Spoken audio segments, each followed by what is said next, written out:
வணக்கம். தமிழருவியின் செய்திகளோடு நான் மலரவன். முதலில் இடம்பெற இருக்கும் செய்திகளில் இலங்கை செய்திகள். ஜாலில் 2 வைத்தியசாலைகள் உட்பட 8 வியாபார நிலையங்கள் கட்டுப்பாடுகளுடன் மீள திறக்கப்பட்டுள்ளது. அதன்படி யாழ்ப்பாணம் திருநெல்வேலியில் அமைந்துள்ள நொத்தேர்ன் வைத்தியசாலை, ஜாழ் வைத்தியசாலை மற்றும் 8 வியாபார நிறுவனங்களையும் கட்டுப்பாட்டுடன் மீள திறக்க அனுமதி அளிக்கப்பட்டுள்ளதாக யாழ்ப்பாண மாநகர சுகாதார வைத்திய அதிகாரி வைத்தியர் பாலமுரளி தெரிவித்துள்ளார். இந்த நிறுவனங்களில் பணியாற்றும் 105 பேர் குடும்பத்துடன் சுய தனிமைப்படுத்தப்பட்டுள்ள நிலையில் அவர்கள் தவிர்த்து வேறு பணியாளர்களை கடமைக்கு அமர்த்தி மீள திறப்பதற்கு அனுமதி அளிக்கப்பட்டுள்ளதாக அவர் மேலும் தெரிவித்துள்ளார்.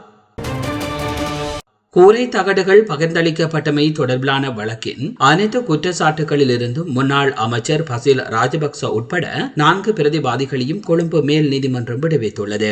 திவிநகுமா அபிவிருத்தி திணைக்களத்திற்கு சொந்தமான 2991 மில்லியன் ரூபாய் நிதியை பயன்படுத்தி பயனாளிகளுக்கு கூரை தகடுகள் பகிர்ந்தளிக்கப்பட்டமை உட்பட 5 குற்றச்சாட்டுகளின் கீழ் பிரதிவாதிகளுக்கு எதிராக சட்டமா அதிபரினால் வழக்கு தாக்கல் செய்யப்பட்டிருந்தது. 2014 ஆண்டு அக்டோபர் மாதம் 24ஆம் தேதி அல்லது அதனை அண்மித்த நாள் ஒன்றில் பொது சொத்துக்கள் சட்டத்தை மீறும் வகையில் இந்த நிதியை தவறாக கையாண்டமை மற்றும் அதற்கு உடந்தையாக செயல்பட்டமை தொடர்பில் இந்த வழக்கில் குற்றப்பத்திரிகை தாக்கல் செய்யப்பட்டிருந்தது. எவ்வாறாயினும் இந்த வழக்கின் பிரதிவாதிகள் தரப்பு சாட்சி விசாரணைகளின்றி 4 பிரதிவாதிகளையும் விடுவித்து விடுதலை செய்வதற்கு மேல் நீதிமன்ற நீதிபதி உத்தரவிட்டுள்ளார். மகர சிறைச்சாலையில் ஏற்பட்ட அமைதியின்மையால் உயிரிழந்தவர்களின் எண்ணிக்கை 8 உயர்வடைந்துள்ளதும் காயமடைந்த கைதிகளின் எண்ணிக்கை 50 அதிகரித்துள்ளது.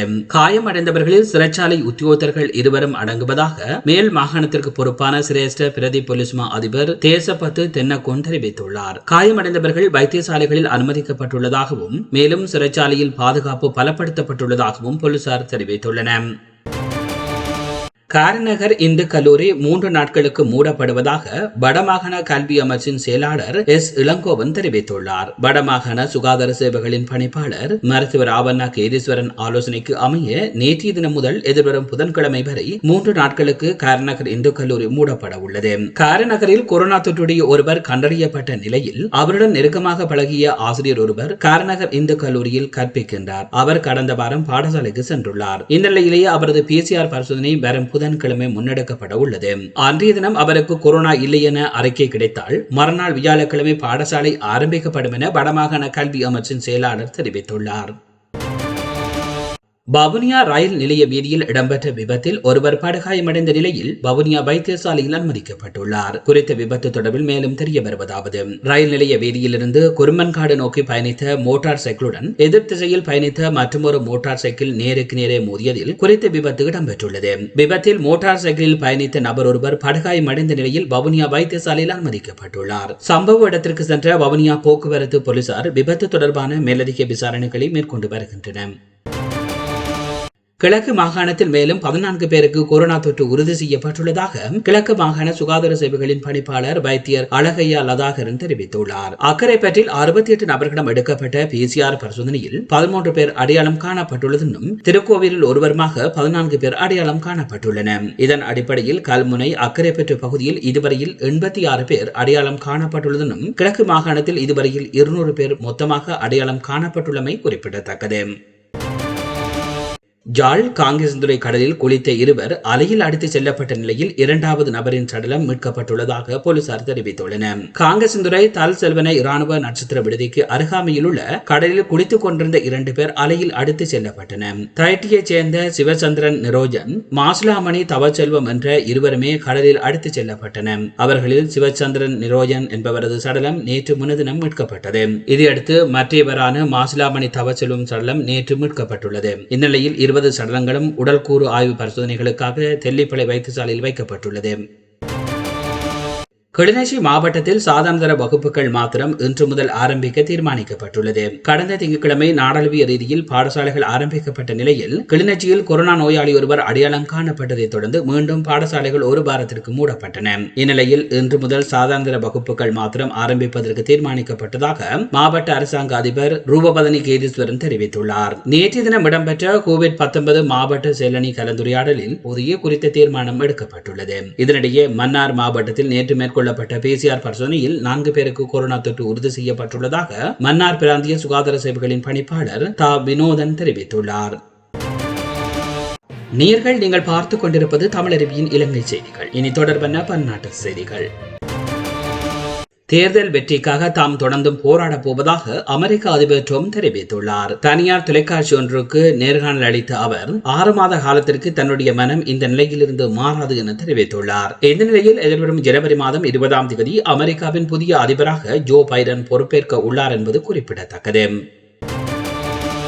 வெள்ளை மாளிகையின் பட்ஜெட் துறை தலைவர் பொறுப்பை இந்திய வம்சாவளியினரான நீரா தாண்டனுக்கு வழங்க புதிய அதிபர் ஜோ பைடன் முடிவு செய்துள்ளார். குறித்த நியமனத்திற்கு செனட் சபை ஒப்புதல் கிடைத்தால் அந்த பதவிக்கு வரும் முதலாவது ஆசியா அமெரிக்கா பெண்மணி என்ற பெருமையை அவர் பெறுவார். அத்தோடு நிதி அமைச்சராக ஜெனட் எல்லனை நியமிக்க உள்ள ஜோ பைடன் அவருடன் சேர்ந்து சுதந்திரமான பொருளாதார கொள்கைகளை வகுப்பதற்கான குழுவை நியமிக்க திட்டமிட்டுள்ளார். அதன் ஒரு படியாகவும் நீரா தாண்டனின் நியமனம் பார்க்கப்படுகிறது.